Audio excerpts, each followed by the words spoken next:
I'm Julianna Forlano. Good morning, King Downing here. Hey, we had another kismet. We had Harriet Fraad coming on the show today to discuss how capitalism isolates people after that discussion we had last week. And guess what? She's been studying the Epstein case in depth since its inception. So a perfect day to have her on. We're going to have that discussion. It is 69 degrees going up to 88. All that and more. Stay tuned.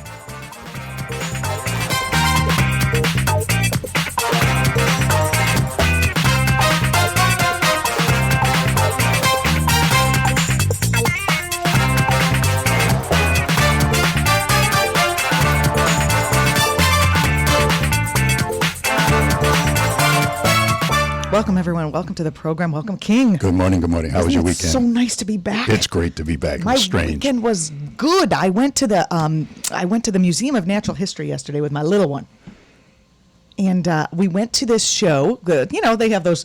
First, they let you in. Then they're like, "Hey, for more money, you can do this thing." But someone gave us a membership one time, and we were using it before it, like for the second time before it expires, because it's way over there and we're way over here.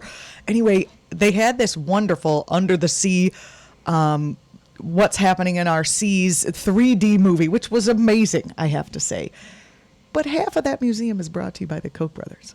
So I don't know how much I really trusted what they were saying about global warming. They kind of said, oh, it's happening. But they didn't show any starving polar bears, which I guess on a 3D image would be much more disturbing than seeing them on TV. And then everywhere you go, you have to walk through the gift shop. Literally, we'd be like, so where's this other theater? Excuse me, do you know where the large whale thing that's hanging from the ceiling is? Oh, through the gift shop. And, of course, my daughter, who's 3.5 years old, wants everything. She just saw a giant squid on, in the museum, and she wanted to have the squid. I just want to tell you, the squid was $30. It was a stuffed squid made in China that was about a foot long. $30. And I guess, what's the mind twist that's happening there? Am I supposed to kind of think, well, I guess the money supports the museum, so therefore, they take Koch brother money. They don't need my $30. They should drop the price of the stuff in the gift shop. That's all I'm saying. I don't think people recognize, even though Koch's name is all over the place there, especially in the dinosaur exhibit, which I found particularly ironic and amusing. You think they're dinosaurs? Is that what it is? No, I mean, they are fossil fuel industry people, and they're like, look at the dinosaurs that we are using. They're using all the peat and whatnot to make their billions and destroy our environment, which then they kind of teach you about in the other section of the museum, but not so much. And maybe we'll be dinosaurs, too, if they just keep doing this. We'll be extinct also. Yeah. Yeah, no, you brought up a lot of things. I mean, $30 stuffed animals that are probably made in China for 20 cents. By slave labor children. Yeah. So. Sold for tons of money to people who, is the museum hurting for money? My understanding is the Museum of Natural History has the most well-heeled board of any museum. People are like, rich people that's the thing you want to fight to get on, the Museum of Natural History. Now, and also in there they had that enormous tree, like a piece of a tree that, when they do a cross section, they put up this giant piece of a tree to show you just how big the trees were. And I believe it was the 1870s when they felled it. It was it was from 550 BC. The tree that was the age of the tree. So why'd they cut it down? Well, they had to make San Francisco, which then, of course, burned to the ground. So big waste, apparently. Anyway, it was an interesting day. You went to the concert. Yes, Salsa Masala, and it was great. Over at Hudson Yards. It was out on a big platform. The shed is this rolling tarp that they can pull out and push back. It was lit well. The music was great. The crowd was huge, and the folks missed you. They were looking for you. I had planned to go. We had a babysitter who's probably listening to this show because she is a regular listener, and she somehow slept through the alarm or something and didn't make it. And then she said, I need to be home by a certain time. And I was like, this is not happening with subway trains on the weekend. So we had dinner and went home. Well, you missed it. They did ask for you. I got to trail them the whole time. I got my backstage pass. I was there early, hung out with them. ate some of the rider food. I hope they know how wonderful I thought they were and how they're looking forward to no, playing they were their so music. happy. The whole family had listened in. They had folks from India who had come to hear the show, and they had all heard the show too. So it was great. Oh, and that at some was so point, good. I may bring some of the sound in because I did all I would that. like to do that this week, actually, if we Yeah. can. I'm not sure what we have on tap for sound today, but I don't think it's that. I think we have some stuff that's specific to the topics that we're going to be talking about. It's 5 minutes after the hour, and you are listening to Waking Up with Juliana and King. It's 69 degrees, going up to 88 degrees today, and sunny. We're looking at, the humidity is only 72%. Only is something I used to not say when it was above 50, but hey, I'll take what I can get now that it's been incredibly humid. We're looking at today pretty much all sun. Tomorrow, looking at a good chance of rain, and 82 on Wednesday as well, with clouds. 81 on Thursday. That's the lowest temperature we're going to get today. It's unseasonably lovely in August. What is Great. accounting for that? I mean, great. I'm not going to look a gift beautiful day in the face, but I am. We have to. Coincidence? I think not. Exactly. We brought our soundboard today, by the way. Yeah, It's let's not- have some fun. It's This not a looks great. coincidence that we. It's not a coincidence that the weather is not normal here in New York City, but it is enjoyable. Although other people across the country are having an enormous heat wave. Okay, so the big top story everyone knows, in addition to continuing to follow what happened with the shootings, is they found Jeffrey Epstein was found dead. They That's the say word. of an apparent suicide. That's what they're saying. In his jail cell, not too far from where we're sitting right now. And they had plenty of warning that this could potentially happen if that's what happened, because earlier in the month he was found in a fetal position, unconscious, with marks on his neck. And so they're not sure what happened then. But at any rate, they put him on a suicide watch, and then they he's took him found off. dead again. And then they took him off. Now, did you hear did they say how he actually killed himself? How can they do that in a prison where they don't have things? I'm not sure exactly what happened. I have heard that there were reports that the place has high ceilings and other things that make this difficult, but I mean, he hung himself, is what they're saying. With bed sheets? With what? well, Without- know that it would be difficult for a person to hang themselves, but I don't know if that's what he allegedly did. So, waiting to hear more about what happened. I noticed in the New York Times they said, and then they took him to a hospital. They didn't say which hospital. Do you find that unusual? I thought the details would be sort of useful, especially given that you knew, they're calling it conspiracy theory. It's not necessarily. Is it conspiracy theory to think that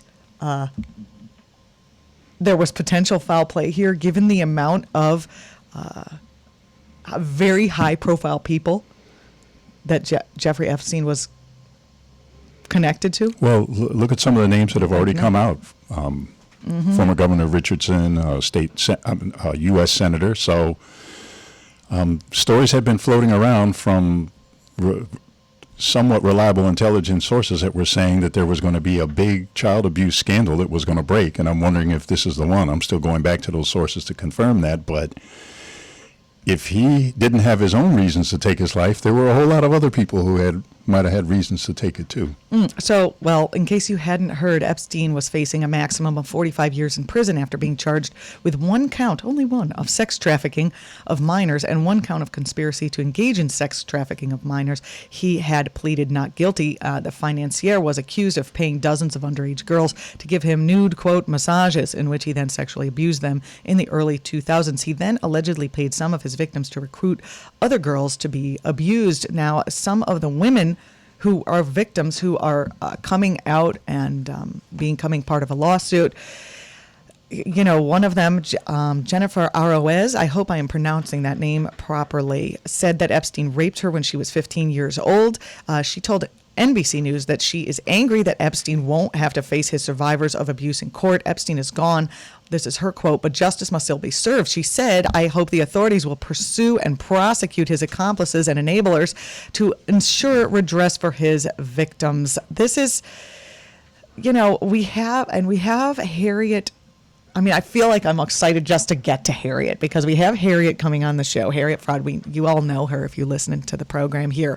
And we are going to open up the phone lines to have this kind of wide-ranging discussion today around what happened with Epstein. She has been following that case. We also wanted to have a discussion around what we talked about last week in the wake of those shootings, those mass shootings.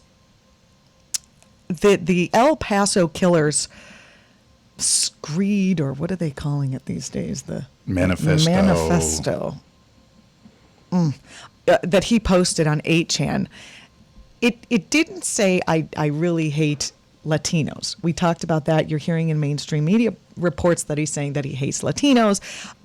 That it's filled with racism. It's not filled with racism in the way people normally think about it, hate-filled rant.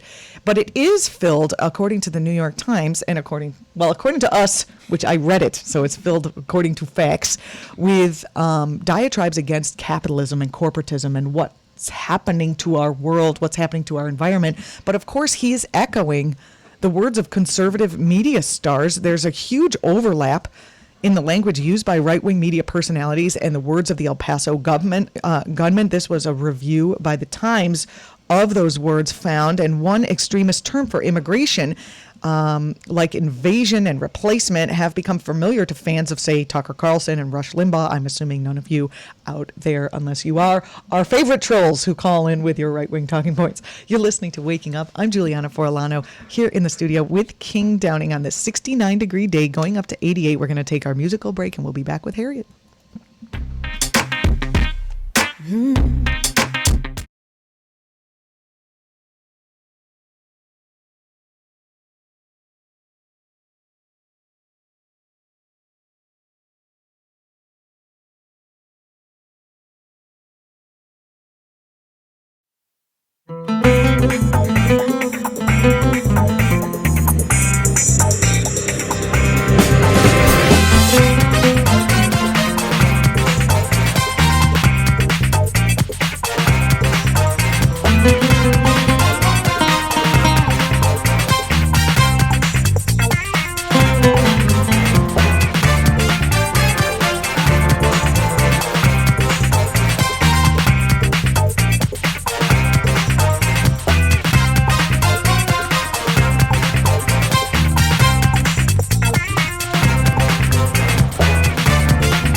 All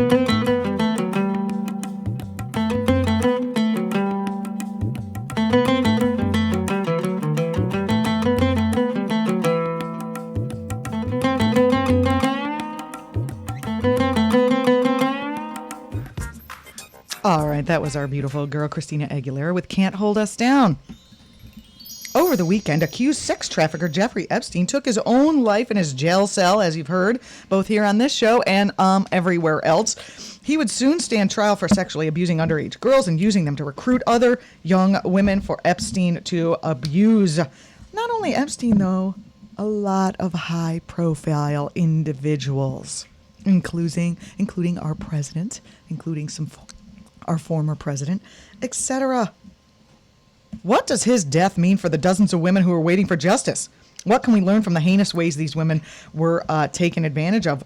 What does this mean about where we are as a nation? The depravity of these wealthy people. I literally, we had to drive through the Upper East Side, and we went through the Upper East Side this weekend and the Upper West Side also. And maybe because the story was ubiquitous, all I could think of was these things were happening right here. Literally right in our own backyard. This is a national story, but this is a New York story, and I'm very happy to have Harriet Fraad, our regular guest here on our program, mental health counselor, therapist in practice here in New York City, and a founding member of Second Wave Feminism. Harriet specializes in speaking and writing about topics in which psychology and economics overlap. She is the host of Capitalism Hits Home. Harriet, you're the perfect guest to have on the show today, and I really appreciate you coming on. Thank you. I appreciate being here. I have been consumed by this Epstein case, which so much synthesizes in one hideous package what's wrong with capitalism, inequality, and sexual predation, male supremacy, white supremacy, and every other form of supremacy where one can just totally disregard the humanity of the other. Harriet, you and I and King, we did a long form interview that we have not aired the entirety of on our program. So I would like to kind of maybe replay rehave that conversation, because you and I and King are all on the page. I mean, in that interview, which was a couple of, I'd say maybe 2 weeks ago, you said it won't be long until they find him dead in his jail cell. So you predicted this, and when I turned around and saw it on New York One, I called you right away and said you were right. Can you talk about why this outcome was so predictable in this case? Well, I was, quote, dead right, because he knows so much. I mean, the head of Apollo, the biggest financial management firm in the world, the head of Highbridge Capital, the president, the former president, the head of Barclays Bank, were all part of Epstein's operation, as well as Leslie Wexner, who is a multi-billionaire, as all of them I mentioned are, and owns Victoria's Secret, something in which Epstein had a very special interest, as well as what used to be Henry Bendel, the Limited Fashion, and many other brands. And he supposedly was the one who gave Epstein what is now a $71 million, 6-story, 51,000 square foot stone mansion on the Upper East Side. And of course, when we say gave, these men are all transactional. They don't have emotional bonds. They have transactional bonds in which they have complicated dealings. And no doubt they were transferring funds. That's why they gave that money. I read in the Times that he did business for a long time with both Deutsche Bank and J.P. Morgan Chase, and both of the people who were saying that, the people who research liability in the bank were telling the bank officials that they need to stop working with Jeffrey Epstein because of Because of obvious things. I mean, he has been a confirmed child predator for 10 years, and yet both of those two banks never cut ties with him, I guess because there's so much money coming in? That's exactly right. I mean, there was a hue and cry. One of the regulators at Morgan Chase quit over this because he felt that Epstein was dangerous to the fund. However, he brought in $6 billion of Les Wexner's money to that bank fund. Wexner is the guy who owns or who runs Victoria's Secret and Bath and Body Works and a number of other. The Limited. Yeah. Yeah. You said those things. Those are things. the places where, you know, when I was coming up, that's what they sold you on was fancy undies. The world went, the middle of America went from white panties to fancy undies because of that. And I find it an enormous irony that. Yes, it is. And one of the things that we can thank the women's movement for is that Victoria's Secret has been doing badly because they only have one kind of model, very skinny, very sexy, and now other brands are showing people who are not Epstein's perfect ideal of a body. So very young as well. And they're very young. So, however, what's most important here is how loudly money talks in our society, that even at the top, because Epstein controlled, by that time, Wexner had given Epstein power of attorney over his funds. He had given him, the ability to invest however he wanted, that he transferred $6 billion into the wealthy client fund at Morgan Chase, which then was just too good to refuse, even though Epstein was obviously a monster. Harriet, you told me in that long interview about things like Slave Island and Lolita Airlines. Can we, and the enormous amount of, rich people who were in the log. I mean, who signs the logbook when you're doing something horrible? That seems silly. Well, it's actually mandatory for pilots to have a log of who's on their plane. Probably because if they crash, it's good to know who's dead. Right. But they subpoenaed the logs from the Lolita Express, which is what Epstein called his plane. He owned 2 jet planes, but the plane that ferried wealthy men to Lolita, on the Lolita Express to Orgy Island, so they got to rape young women in the air, and then when they arrived on Orgy Island. However, and this also ties, I think, to Epstein's death. However, those logs were never made public, which is very interesting. Do you think we're going to get our eyeballs on those logs now? I don't think so, because the president and the former president their names are on there. are on there. Yeah. Because Trump was a frequent flyer.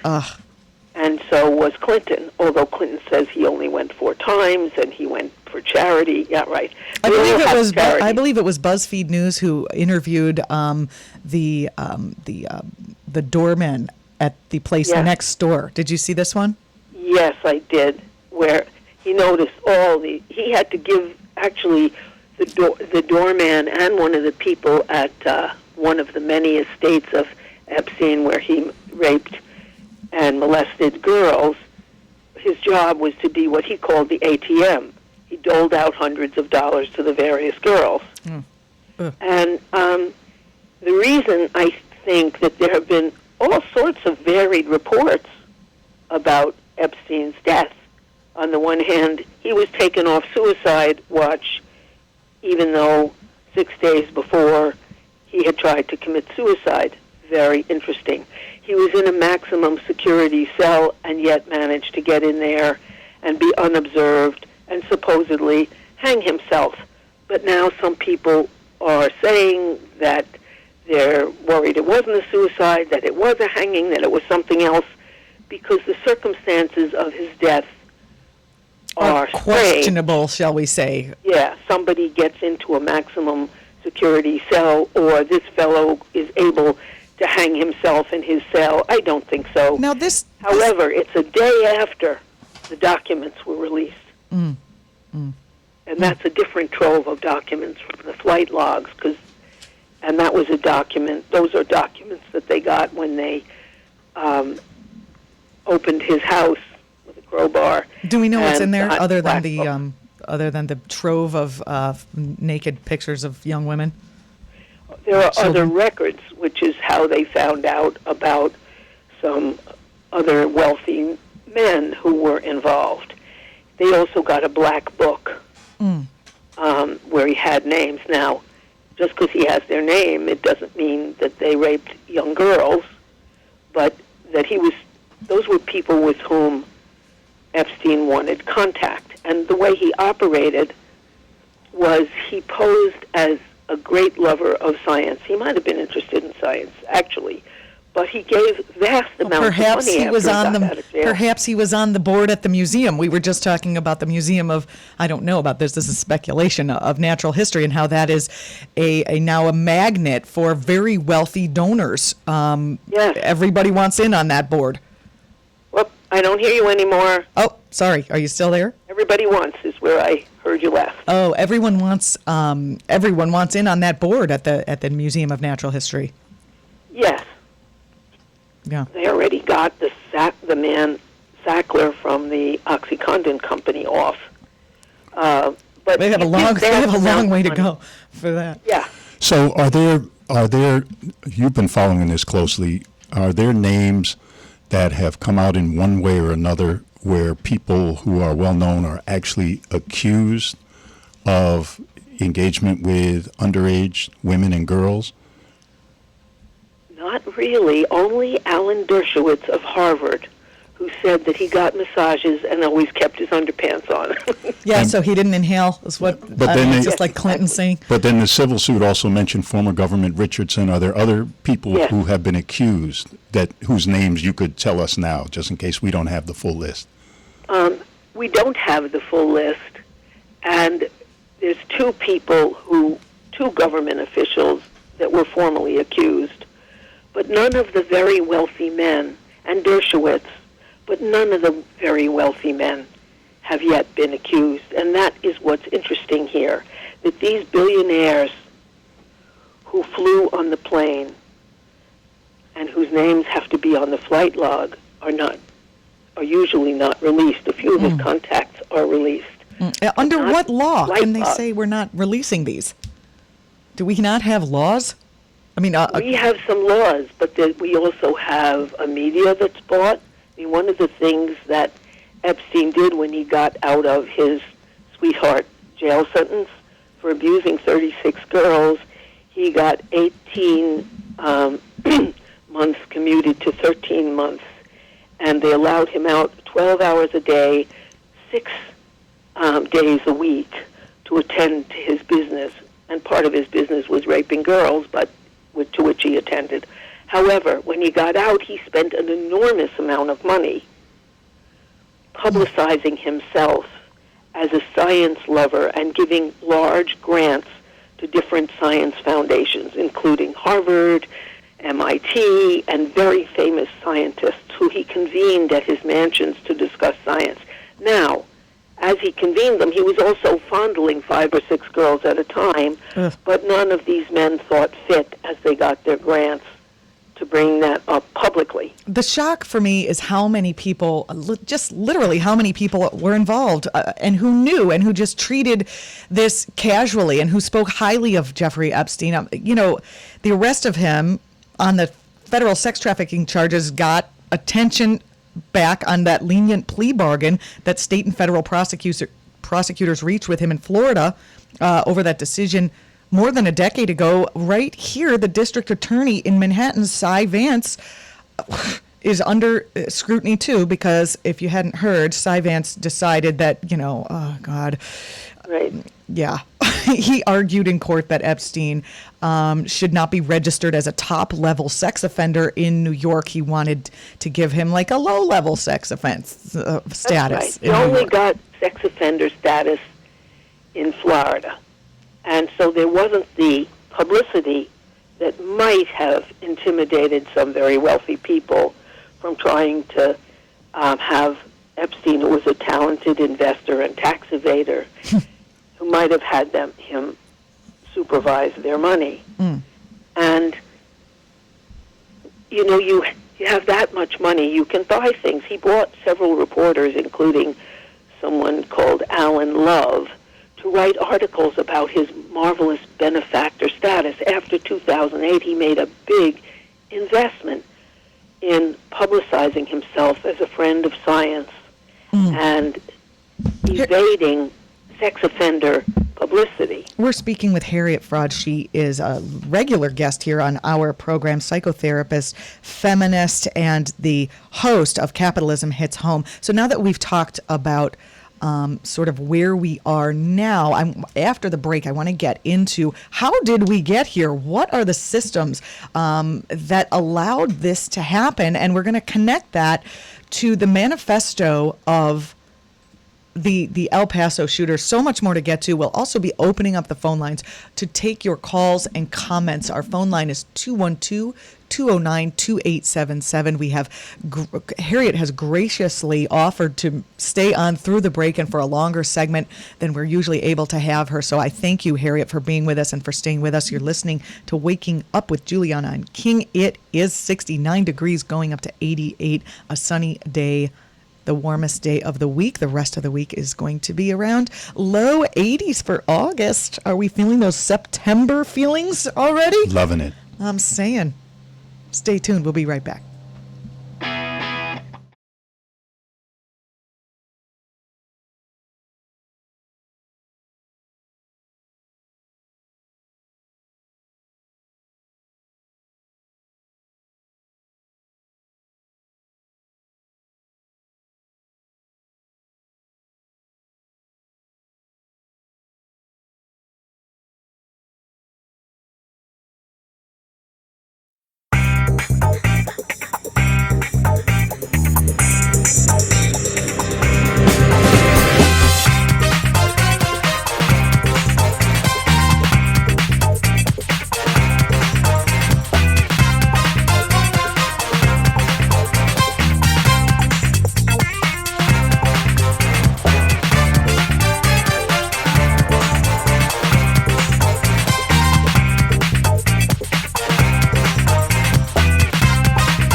build walls, we'll grow wings.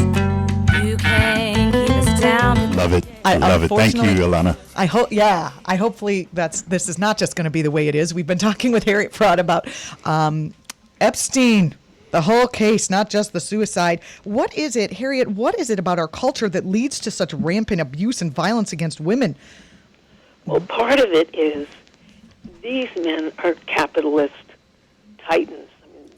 Or very powerful men, as in the case of our presidents. And so they are allowed to act out their predation against women. And our culture, there's several things. On a political level, capitalism doesn't work unless you give your workers the least you can get away with and get more for you. Now, that nobody hires you if they're not making more money from you than they're giving you, because they wouldn't be making money, which is the point of a business, making money for you, not your employees. And these men are all powerful men who have gotten ahead in this system, so they can't be feeling too much continuity and empathy for the people who work for them, like the Waltons. Among the 5 Walton family who own Walmart, they get $4 million an hour. And so they win the lottery every hour. Ugh. And Bezos gets $10 million a week. Why don't any of these people have like a spiritual awakening and then suddenly like be nice or be, what happens that they just are stuck in that mindset that they should just, whenever I think Walmart, I think paved nature and parking lots. Yes. And also an office in Walmart where you get to apply for food stamps so that they can give lower salaries. Exactly. And then they sell guns, which people then go back into Walmart and use, as we've seen. The biggest seller of guns in the United States. And they have no security guards. They just call the local cops and have the local people pay for it when somebody steals something.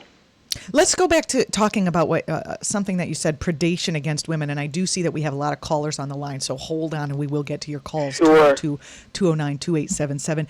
This isn't just predation against women. This is young girls. And in our conversation beforehand, we really talked about what is it in the psyche of these men that they require young girls? What is this misogyny? What is this? Well, I think it's 2 things. One is when they were young men, just becoming men around 13, 14, they were taught that to be manly means you can't show need for emotional comfort or kindness. But the one thing you're really encouraged to need is sex. And they turn to their age mates, the way Kavanaugh did his high school buddies, and try to have sex with them. Whereas girls are trained not to do that because they'll be labeled sluts by these same people who took it, who had sex with them. Or they'll get pregnant. They better be careful, or they'll get pregnant.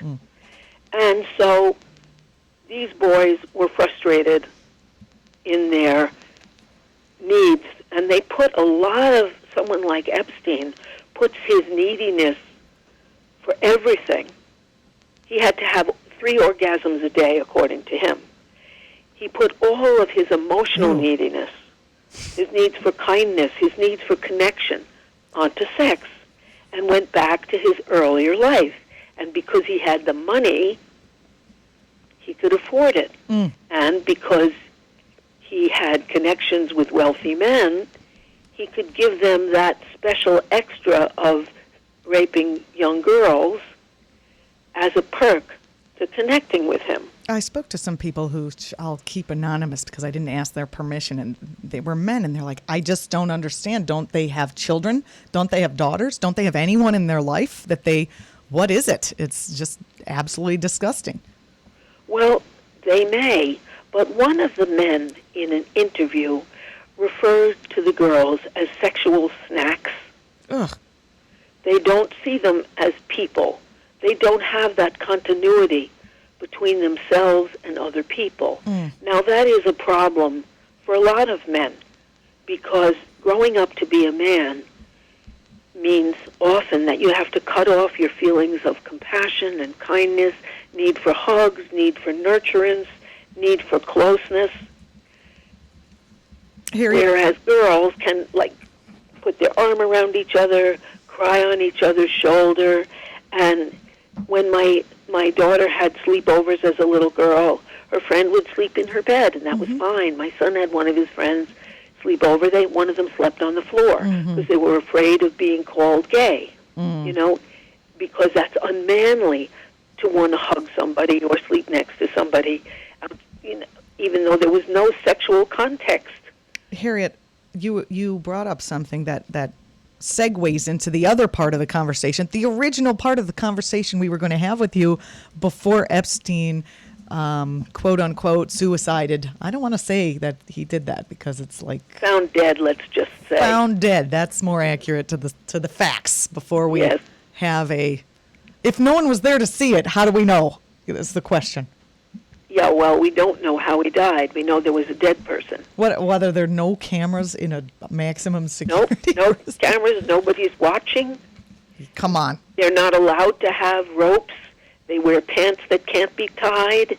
They don't have sheets that could be tied. Everything is done so they can't commit suicide. And yet...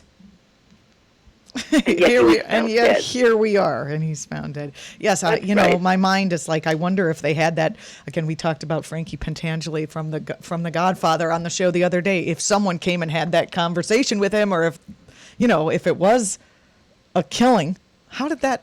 It's easy to think about. How did that end? Did someone say, "Well, this isn't going to go well. Okay, we're done," or was it, Yeah, just like who knows how it ends? You just know that he knew much too much, and if he had to face 45 years in prison, he might sing to have fewer years in prison. Mm-hmm. Well, and he could sing about some of the richest men in the United States, including the president. I mean, there's already video of. I don't understand how these people are they're twisting the fact that there's a video of the two of them dancing, and then I've said before, Trump's like, "Oh, I cut ties with him 15 years ago." 15 years? That's not that long. 15 years because they had a long friendship. Yeah. One of the ways they bonded was Trump arranged a swimsuit contest at Mar-a-Lago. And he didn't even tell the organizer of it that there were only two judges, him and Epstein. Ew. And these young contestants Disgusting. for swimwear. Yeah. And, they bonded. A girl from England had a formal accusation of Trump for raping her in England and for Epstein for raping her also when she was 13. And the way she ended that lawsuit in 2016 was that she got so many death threats she was afraid to proceed. Well, here we are. Hopefully so she'll they find... bonded around raping, too. We'll find some justice. Switching gears to the recent shootings that we've seen, it's notable that the El Paso shooter echoed language that Trump uses about an invasion. He also talked about capitalism in his scree. I keep calling it a scree. What they normally call it is a manifesto. He talked against corporations. He talked against the destruction of the environment in that thing. And I sent it over to you, and I know you took a look at it. And your comments to me already were that the isolation was apparent in what he said. And we're talking about the forcing down of needs by society. Can you talk a little bit to the isolation that you saw in that manifesto?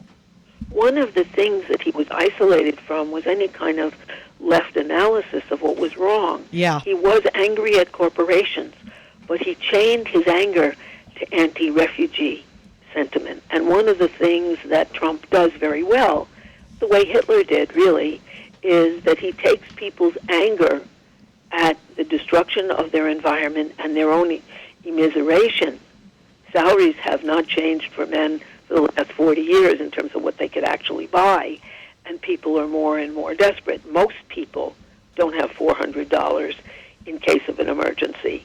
So that, he takes that upset and that anger and he chains it to sucking up to people like him and kicking down to whoever is beneath you, whether they're a minority, whether they're a woman, whether they're a refugee. And this young man was intelligent, and he could see something was really wrong, and he wanted to protest. But what he saw was wrong was successfully changed to a right-wing agenda, which is blaming someone beneath you and wanting to destroy them. Just the week before, Trump talked about El Paso, and he said there's murder, murder, murder. It actually turns out El Paso has only an average or slightly below average rate of crime for a city of its size. It was lies. But people do feel extinguished. They do feel upset. And he felt that upset. And he felt that in a show of protest, people had to be killed. But here's where his outrageous racism and ethnocentrism comes in. He couldn't bear to kill Americans, so he decided on Mexicans. Because after all, they're refugees, so they're despicable, and his president told them One of the things they're rapists and murderers. One of the things in law that we talk about many times is apportioning liability. And so the media has been almost completely focused on the right-wing agenda and racism and anti-immigrant sentiment. And at the same time, you're bringing up economic issues that are also at play here. So I have a two-part question. How do we balance out the fact that all of this is based on financial alienation that comes about under this economic system? How do we get that word out? And also, how do we call out the people who are only focusing on, once again, the law enforcement solution, which the last time they got angry about guns, we ended up with mass incarceration of black people? That's right. And they also blamed the drug epidemic and more harshly punished black people than white people. So if you were caught with crack, you went to jail. If you were caught with cocaine at a party, you didn't. No. But, whatever they do is chained to a racist and class-divided agenda of excusing inequality and putting people's upset at being robbed onto minorities, refugees, and women. And you can see that in the writings from the red pill, where women are blamed for everything. They blame the recession, that men give too much alimony, and that's why the economy tanked. But, you have, what you have to do is what BAI on this program is doing, which is get the word out to people that your trouble is not from somebody slightly different looking from you. Your trouble is, as the Panthers used to say in the 60s and 70s, if there's a pig lying in the stream and crapping, the people at the bottom of the stream are fighting whose fault it is. They don't look up. Oh, we have a pig right here. There you out go. of the stream. And then we'll all have clean water. Yes. And so it's being a voice that says no. The problem, one of the problems, it's a lot of problems, but a key problem is capitalism, a system whereby you make money by getting more for you and giving less to everyone else. So someone like Bezos can spend $50 million getting himself to the moon while he's pushing people to nervous breakdowns at minimum wages in his warehouses. Yes. Harriet, I'm sorry that it still seems like we need more time, even though we spent quite a bit of time here. I appreciate you coming on. Do you have final thoughts around both these two issues? Yes, they are so intertwined. Male supremacy, white supremacy, and wealth supremacy are all intertwined. And as soon as you set one group as inherently superior to and catered to above other people, you fill the people beneath you with shame that they're not rich enough. And the people above you have total permission to exploit and not to feel for anyone else. We're speaking with Harriet Fraad, mental health counselor, hypnotherapist here in New York City, founding member of Second Wave Feminism. She specializes in speaking and writing about topics where psychology and economics overlap, these exact topics that we've been talking about today. Harriet, thanks for joining us on the program today. I really appreciate it. Thank you so much. I think it bears acknowledging that on August 14th, there's going to be that window for if you have become a survivor of sexual abuse in New York City, it doesn't matter when it happened, right? If you were abused as a child in New York and the abuser's employer knew that you about that abuse, you may be eligible for compensation for your suffering. There are phone numbers out there that you can find in order to, I don't want to give you some specific loss. There's got to be a hotline here, but I don't want to give you some specific lawsuits. And this is mostly about New York's clergy sex abuse victims. I just wanted, basically, there's no statute of limitations anymore.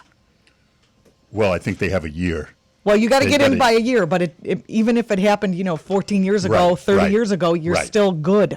So start making those calls now. I'll see if I can get you the phone number before that. Oh, that was something. And we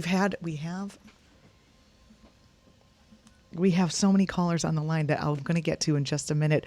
We also have Arthur Schwartz coming on for advocating for justice. I mean, there's just so much to discuss here, and I'm finding it difficult to unfold all of these things, especially the isolationism wrought by capitalism. The thoughts that I had around that are that it does so much to isolate you. What we try to do here on the show is give you something to do when around these things. I find that media is very isolating. To just watch the news and feel completely that you don't have anything that you can do. So we try to give people actions that they can take. There is a rally to demand climate justice coming up on the 13th of this month. Today is the 12th, so that's tomorrow. So in both rounds of the Democratic primary debates, the climate crisis basically didn't get very much airtime. The DNC does not recognize that the climate crisis is an all-encompassing issue that affects every facet of life on this planet. Therefore, the issue deserves its own debate. We need to know which presidential candidate is going to put forth the policies to address the crisis, and half an hour of shallow talking point discussions do not give us those answers. By the way, Bernie Sanders appeared on Joe Rogan's podcast, which is up now on YouTube if you want to check it out, talking about how embarrassing, he didn't use that word, but ridiculous and pointless those debates are. You cannot talk about, in 45-second sound clips, about complicated problems and complicated solutions. It's just kind of ridiculous. And then he made note of how other countries have there are laws saying that each presidential candidate gets a certain amount of time to make their case if on news networks. News networks use the public airwaves. They should provide for the public good. Of course, we're not hearing very much about that. Now, the DNC has to take leadership to demonstrate the scale of this climate crisis. We want a climate debate, and Sunrise hubs all over New York State are gathering for a rally outside of the DNC headquarters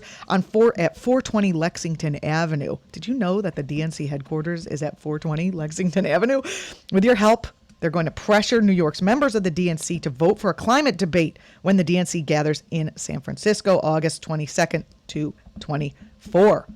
Again, it's 420 Lexington Avenue. It is tomorrow from 1 to 3. If you have a lunch break or if you're swinging by, definitely go to demand a climate debate. We need to bring these things to the forefront, and we need to let people know that this is what's important to us. Gosh, we have so many phone calls, and we have Arthur Schwartz. So, Arthur, are you there? Yep. Hi, let's talk about what's going on for advocating for justice at 5 p.m. today. So today we have, first guest is going to be Brian Benjamin, who is a recently elected, although I think it was 2 years ago, state senator from Washington Heights, who is going to talk about he's sort of one of the leading advocates for criminal justice reform, the closing of Rikers up in Albany. Great. And then we're going to have two guests speaking together. One is Jorge Muniz, who was the leader of a series of successful anti-ICE raid organizers. In Sunset Park. They stopped a bunch of ICE raids against people that live in Sunset Park a couple of weeks ago. Excellent. And Nathan Yaffe, who is with the International Institute for Law and Justice at NYU, and he's going to talk about the rights of immigrants who are facing ICE raids. Oh, that's wonderful, and that sounds really good, and it's very timely given the fact that ICE is on the move. ICE made national news when they, on the first day of school in Mississippi, went to a factory and took all the kids' parents away. So Pretty disturbing, horrible way to do it. Very traumatizing to the children. I don't understand why ICE has to be traumatizing to children, even if they are doing this work. It is very disgusting. Tune in at 5 p.m. and you'll hear about what's happening in our town around those things, advocating for justice with Arthur Schwartz. Arthur, thanks for being on the program today. Thank you. We have callers on the line. Caller, your name and where you're calling from, the comment you'd like to make. Hi, Hi. Who's this? it's Russell in White Plains. Hey, Russell, how are you? Go ahead. I'm all right, Juliana. But one thing, when you call it a manifesto, that's a right-wing talking point to connect it to left-wing revolutionary politics of the 60s and 70s. It's a series of rants. The guy's crazy. That's why I called it a scree. I feel like a manifesto is the wrong word. Stick with screed. One thing I want to mention real quick is that Dr. Fraad didn't mention the national security aspects of the CIA and Mossad involved with Jeffrey Epstein. Jeffrey Epstein's sitting in Tel Aviv right now. This is a whole put-up job. It's our government, which Pompeo said lies, cheats, and steals, and now it peddles young girls for sex. Yeah, I want to see the body. Russell, let me jump in for a second. Okay, please do. Yeah, well, first of all, I agree with you when it comes to the term manifesto, and so we're going to take that under advisement. But when you get on the air here, things I would like you to support. The view that you've taken. We've taken the view that we don't know what happened, but you're saying, oh, he's sitting in Tel Aviv. So do you have some information along those lines? Well, let me tell you, King, have you heard the parts where they've connected him to the CIA and Mossad? In fact, Alex Acosta, the U.S. attorney, said the decision to give him this lenient sentence was made above his pay grade. Now, what is that? That's the CIA. This guy was an agent of the Mossad collecting information on world leaders. Where's the body? They're putting that's what I said. They said a little picture of a body of like feet going into an ambulance. Listen, not Russell, real body. I'm making a point. You can call in and you can give all the opinions. All we say is that we would just like you to substantiate some of the things. I'm going to dig into the fact that he had these intelligence connections. I'm very interested in that. Yeah, do that. I wish you had stayed on long enough so I could get the source, so I could look it up. But thanks for calling. Well, Russell calls a lot, and we appreciate the call. Yeah. But I mean, I think it is because King's a lawyer, so he wants to make sure we got only facts that are already, substantiated out there. But I am a talk show host, and I think a wide-ranging discussion around the fact that, hey, yeah, where's the body? Yeah, Where I'm is fine the with body? that. And what hospital did they bring him to? Because the New York Times didn't report the name of the hospital. You got to stay aware out there. So I appreciate that King wants to make sure we only have the facts and to make sure that the facts are as understood out there. And I also appreciate the callers and the thoughts that they have. Gosh, we didn't get a chance to get as many calls in. Maybe we'll continue this conversation tomorrow. Please keep listening. You're listening to Waking Up on WBAI 99.5 FM. And if you were abused, make sure after August 14th, you get on the horn and you get your case heard. Thanks for listening.